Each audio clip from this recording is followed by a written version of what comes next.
Pierre Poilievre said today he supports banning transgender women from bathrooms, change rooms, and sports. You know, he might want to consider changing his campaign slogan from Bring It Home to Bring Florida Home.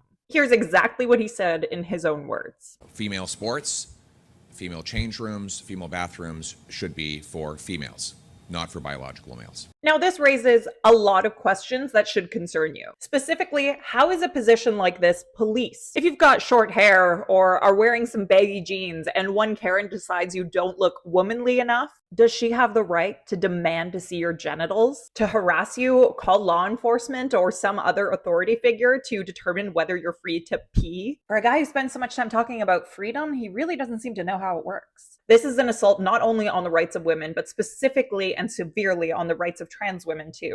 It's going to result in more homeless trans women, more trans people subjected to hate. Oklahoma also bans trans women from bathrooms, and a non-binary student was beaten by 3 women in a bathroom and died the next day. I'm not sure what to make of the fact that Poilievre made this proclamation in the same week that this story is in the headlines. But I do know that a little bit of digging raises some alarming questions about who is at the wheel behind Poilievre's policies. See, after that non-binary teen was beaten in a bathroom and later died, LGBTQ advocacy groups described it as a hate crime and linked it to hateful rhetoric spewed by leaders in the state.